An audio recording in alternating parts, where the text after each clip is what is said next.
What's up, everybody? I'm here with Max Lugavere. Lugavere? Lugavere. Nah, I said it right. That's okay. You got it. So, author of a book that's about to come out. Actually, it should be out when this video comes out. What's the title of your book? Genius Foods. Genius Foods. So, he's a journalist. His specialty is on researching foods that make your brain healthy. Now, Max, I have a question for you because you talk a little bit about this in the book. I haven't read the book yet, but we just finished a podcast and we talked about diet and how it affects your mental state. Let's talk a little bit about depression. What has your research shown so far in terms of how diet can affect your mental state in terms of depression? Yeah, so I mean, everybody's different, and there's a certain amount of mood swings that I think are normal, especially in the year 2018. But when it comes to major depression, there's a new lens through which researchers and clinicians are now looking to treat depression, and that is through diet and lifestyle. It's been long known in the literature that there's a link between depression and eating a poor diet, but the direction of causality was unknown because, when we're depressed, obviously, we tend to reach for foods that comfort us, and that can lead to, unhealthy eating in many cases. But in 2017, for the first time ever, a diet was prescribed as a potential antidepressant intervention in patients with major depression. And this was research published out of Deakin University's Food and Mood Center. I had the privilege of interviewing the lead researcher, Felice Jacka. And what she found was that in a dietary intervention that was sort of a modified Mediterranean diet, focusing on extra virgin olive oil, fresh vegetables, fruits, fatty fish, eggs, things like that, she found that there was a remarkable improvement in symptoms in the intervention group that adhered to this diet as compared to the control. So again, it was a randomized control trial, very important in terms of establishing causality.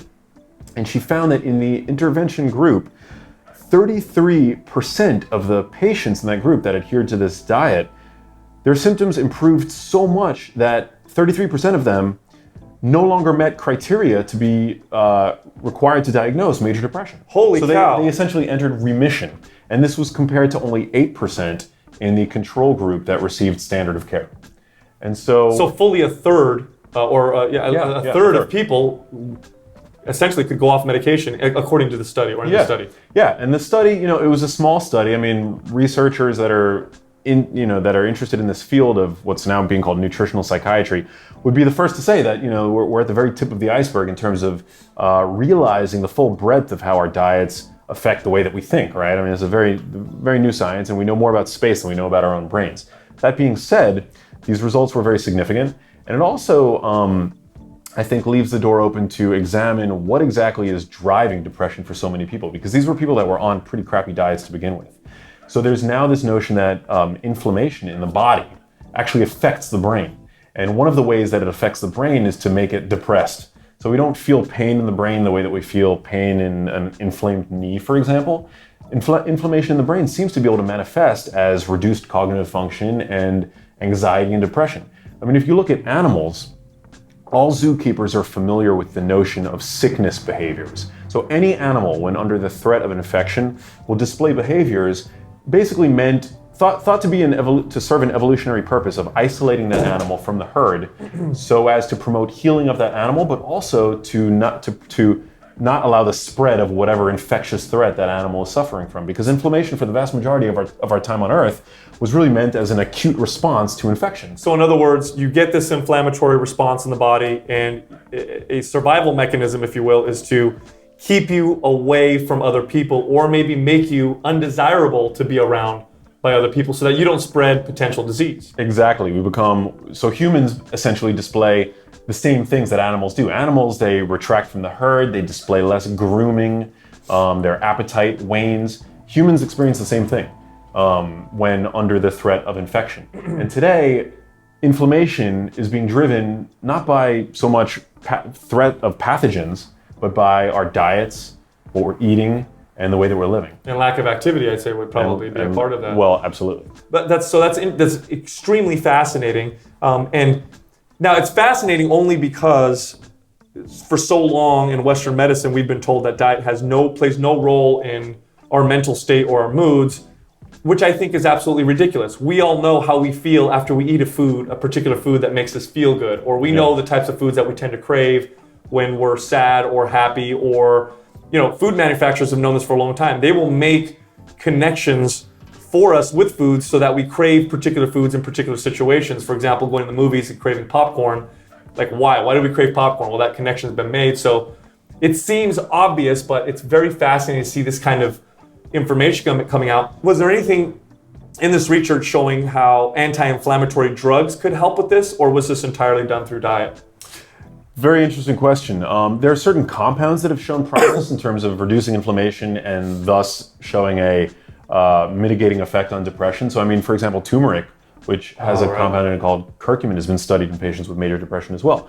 And so it seems that through this axis of inflammation, reducing chronic inflammation in the body, it seems to have an improvement on depression and also other mental states like anxiety. There was a study that I cite in my book where students were given simply a fish oil pill that basically was able to reduce one certain marker of inflammation, which coincided with a 20% reduction in anxiety.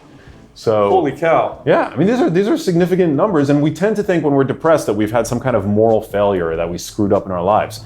But in many ways, depression is being driven today by a food supply that's become awash in toxic additives, ultra processed refined carbohydrates, unhealthy oils that drive inflammation, grain and seed oils like canola oil, corn oil, soybean oil, things like that. So, I think before we blame ourselves for not feeling as well as we ought to, I think we really ought to turn the focus on our diets, especially knowing that today food scientists are paid a lot of money to design foods that not only drive addiction to them, but promote inflammation. Wow. What are some of the worst foods, based on your research, that you could see that might contribute to systemic inflammation? Definitely the grain and seed oils that our diets have become awash in. So canola oil, corn oil, soybean oil, grapeseed oil. These foods are found sometimes conspicuously in things like salad dressings. Commercial salad dressings are among the worst offenders, but also bakery products, confectionery products, grain products. These all are packed with these tasteless oils that manufacturers love because they're cheap, but they drive inflammation. They essentially provide our bodies the precursors of our inflammation pathways. Today we are over-consuming them by an order of magnitude at least. So we talk about the balance, the essential balance needed between omega-6s and omega-3s. Omega-6s, again, provide the precursors to our body's inflammation pathways. We're consuming them in a ratio of 25-1 with omega-3s. Wow. This seems to help tilt the scale in terms of, being having our immune systems on a constant state of high alert. Also, it's the ultra-refined carbohydrates. And again, I think it's, exercise is a major part of it. The fact that we, have less leisure time, physical activity than ever before in human history. Lack of sun exposure. Getting adequate sunlight is really important in terms of maintaining healthy levels of neurotransmitters in the brain. So I wouldn't point the finger at any one aspect of the Western diet.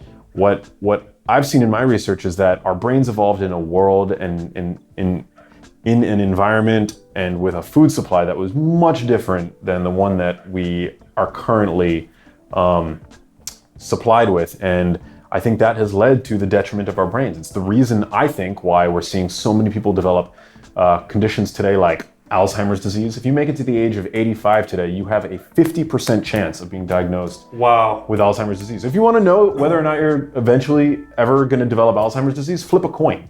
That's how prevalent it is today. But on top of that, so many people are complaining of brain fog. There was a study published that found that 1 in 7 people between the ages of 18 and 39 complain of memory problems. These are young people. And why 1 in 6 adults are now on a psychiatric drug. Incredible. What are some foods that someone could eat or should eat that will help with brain health or help reduce inflammation? You mentioned the fish oil, so I'm assuming fish. Yeah, so fatty fish is really important. Wild salmon, sardines, things like that are a staple in my diet. Extra virgin olive oil should be the sole oil that you use. A lot of people today are throwing coconut oil in their smoothies, butter in their coffee, things like that. The only oil that I advocate the liberal consumption of is extra virgin olive oil because it's got a strong evidence base, both at the population level, all the way down to clinical trials, and even animal studies have shown that extra virgin olive oil really seems to have unique and beneficial fatty acid profile. It's full of polyphenols that really seem to benefit proper and optimal, I would say, brain function. I'm a big fan of avocados, which do really well on social media. Like I put up anything having to do with an avocado on my Instagram, and I instantly get more likes than all my other posts. But really, I see avocados as being the perfect food to drop a bomb on inflammation and oxidative stress in the brain. They've got the highest concentration of fat-protecting antioxidants of any fruit or vegetable. They're packed with dietary fiber. They've got twice the potassium of a banana, really healthy fats, and carotenoids that have actually been shown to boost brain processing speed. And these carotenoids require fat to be absorbed, but avocados are full of healthy fat. So it's literally a 1, 2, 3, 4 punch when it comes to optimal brain function. Wow. Now we hear a lot about how sugar is evil or bad, or you should avoid sugar. Is there any truth to that?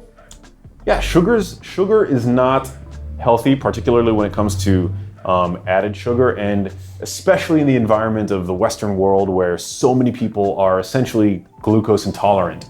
50% of the US population either has diabetes or prediabetes, and so in that population, sugar is particularly damaging. It can cause your blood sugar to become elevated for hours at a time. If you're working out, I know that you guys have a lot of subscribers who are fit. If you're working out and you're active and you don't have prediabetes, I think context matters, right? Context matters. If you've got a good amount of skeletal muscle hanging on your body, you've got a greater ability to dispose of glucose. You have a little bit more leeway there. But it's also important to remember that through the lens of evolution, the sweetest food that we would have available to us as a hunter-gatherer would be fruit, and that was available only seasonally, and it would taste a fraction as sweet as modern fruits. I mean, you could even compare a modern cultivated sweet banana to a wild banana, and the contrast is stark. I mean, a modern banana is just packed with sugar. And these fruits literally, it could almost be said that we co-evolved with fruit, because fruit really helped us pack on fat to help us make it through the winter. In fact, it's believed that we evolved color vision for the sole purpose of distinguishing a ripe fruit from a green background. Wow, never heard that before. Yeah, red-green vision. I mean, it's a theory. We'll never know for sure. But I mean, it's very plausible when you consider the life-saving value of fruit to a hungry hunter-gatherer. Today, our fruits are flown to our supermarkets 365 days a year, no matter where we are in the world. I mean, our supermarkets have become the equivalent of a Las Vegas casino. Like any sense of seasonality, time, place, gone. You can go to your local supermarket anywhere in the US now and get a supermarket that was grown in Mexico. A strawberry that was grown in Mexico, a date that was grown in Morocco. I mean, you just no sense of seasonality. And I do think that is to the detriment of our health. I'm not all about eating, fruits in unlimited quantities, whereas vegetables, I think, are, much more something that you want to base your diet around. Excellent. Great information. I appreciate it. So if you have anybody who you think will benefit from this video, please share this with them. If you have any questions, put it in the comments below. And finally, subscribe to our channel. We post new videos all the time.